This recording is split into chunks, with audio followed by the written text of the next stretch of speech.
ফজল ইবনে আব্বাস রাদিয়াল্লাহু তাআলা আনহু সুন্দর দাড়ি গজিয়েছে, বয়স তখন 18 থেকে 20। এইরকম একটা বয়সে ফজল ইবনে আব্বাস চেহারাটা খুব সুন্দর, লাল টকটকে চেহারা। বিদায় হজের সময় বিশ্বনবী জনাব মুহাম্মদুর রাসূলুল্লাহ সাল্লাল্লাহু আলাইহি ওয়াসাল্লাম যখন উটের পিঠে চড়ে এক জায়গা থেকে অন্য জায়গায় যায়, হযরতে বিলাল হাবশী রাদিয়াল্লাহু তাআলা উটের লাগাম টেনে সামনের দিকে নিয়ে যায়। অন্য বর্ণনায় এসেছে যায়েদ। আর মুসলমান বন্ধু আমার, উসামা ইবনে যায়েদ রাদিয়াল্লাহু তাআলা একজন উপরে রৌদ্র থেকে বাঁচার জন্য ছাতা ধরে, আরেকজন উটের লাগাম টেনে সামনের দিকে নিয়ে যায়। এই দুইজনের একজন হযরতে বিলাল হয়তোবা উটের লাগাম ধরে সামনের দিকে টেনে নিয়ে যায়, আর অন্যদিকে উসামা ইবনে যায়েদ রৌদ্র থেকে বাঁচার জন্য মাথার মধ্যে ছাতা ধরে রাখেন বিশ্বনবীর। বিশ্বনবী যখন উটের মধ্যে বসা, বিশ্বনবীর সঙ্গে ফজল ইবনে আব্বাস চাচাতো ভাই ফজল ইবনে আব্বাস উটের মধ্যে বিশ্বনবীর সাথে বসা, বিশ্বনবীর পিছনে বসা। বিশ্বনবী যখন যায়, ফজল ইবনে আব্বাস তার সাথে বসে বসে গল্প করে। চাচাতো ভাইয়ের সাথে কি পরিমাণ মহব্বত, মহব্বত ভালোবাসা রাখা, এটা ইসলামের শিক্ষা। চাচাতো ভাই আপন ভাইয়ের মতো, আপন ভাই পরস্পর যে রকম রক্তীয় সম্পর্ক থাকে, চাচাতো ভাইও রক্তীয় সম্পর্কে থাকে। একজন আরেকজনকে মহব্বত কিভাবে করতে হবে বিশ্বনবী শিখিয়েছেন।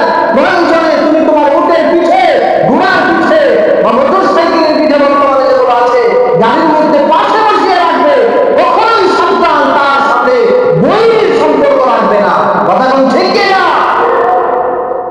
আর মুসলমান বন্ধু আমার, চাচাতো ভাই ফজল ইবনে আব্বাস 18 থেকে 20 বছর বয়স। মনের মধ্যে কত কিছুই না আসতে পারে, সবকিছু আর সংযত বেশি করতে পারে। এখন যেহেতু বয়স্ক, ফজল ইবনে আব্বাস তার সঙ্গে যখন এই উটের পিঠে করে চলে যায়, ঠিক ওই মুহূর্তে হাসান হচ্ছে এক সুন্দরী মহিলা। যেহেতু হজের বিষয় ছিল, হজের সময় ছিল, আর হজের একটি বিধান হলো এহরাম বাঁধা অবস্থায় নারীদের মুখ খোলা থাকতে হয়, এটা একটা বিধান। এই মুখ খোলা থাকার কারণে হাসান গোত্রের সেই মহিলার চেহারা ছিল খোলা, চেহারাটা ছিল অনাবৃত। হাসান গোত্রের সেই মহিলা বিশ্বনবী মুহাম্মদ রাসূলুল্লাহ সাল্লাল্লাহু আলাইহি ওয়াসাল্লামকে দেখে সামনের দিকে অগ্রসর হলেন। বিশ্বনবীর কাছে গেলেন একটি মাসআলা জিজ্ঞাসা করার জন্য। যে বিষয় তিনি জানে না, ওই বিষয়টা জানার জন্য তিনি মুহাম্মদের নিকটে গেলেন। কেননা রব্বুল আলামিন পবিত্র কোরআনে বলেছেন, ফাসআলু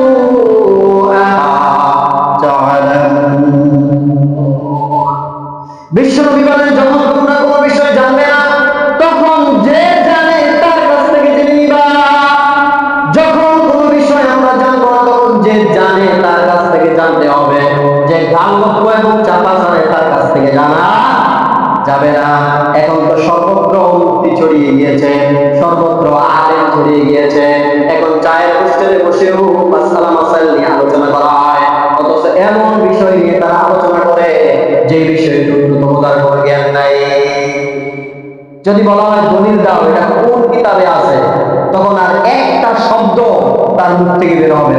কিন্তু যদি বলা হয় তোমার ব্রেন কি বলে সেই বিষয়ে একটু কথা কও, তাহলে দেখবেন 1 ঘন্টা সে চাপা চাপতে পারবে।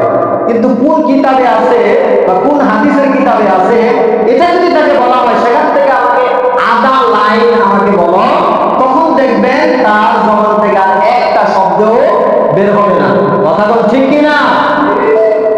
আর মুসলমান বন্ধু আমার, যার কারণে আল্লাহ তাআলা বিধান করেছেন যে জানে তার কাছে যেতে হবে। বিশ্বনবী ছিলেন পৃথিবীর সবচেয়ে বড় জাননেওয়ালা, ঠিক কিনা? সেই জন্য সেই হাসান গোত্রের নারী মুহাম্মদের নিকটে গেলেন জানার জন্য যে বিষয় তিনি জানেন না।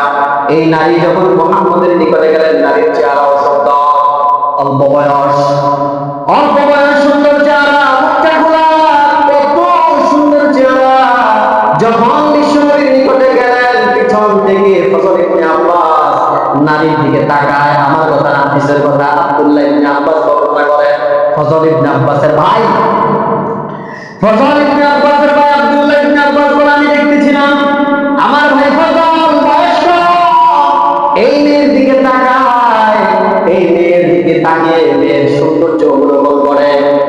বিষয়টা যখন ফজল ইবনে আব্বাস দেখতেছে, মানে মেয়েটার দিকে তাকাচ্ছিল, হঠাৎ করে বিশ্বনবী দেখতে পাইলেন ফজল মেয়েটির দিকে তাকিয়ে আছে।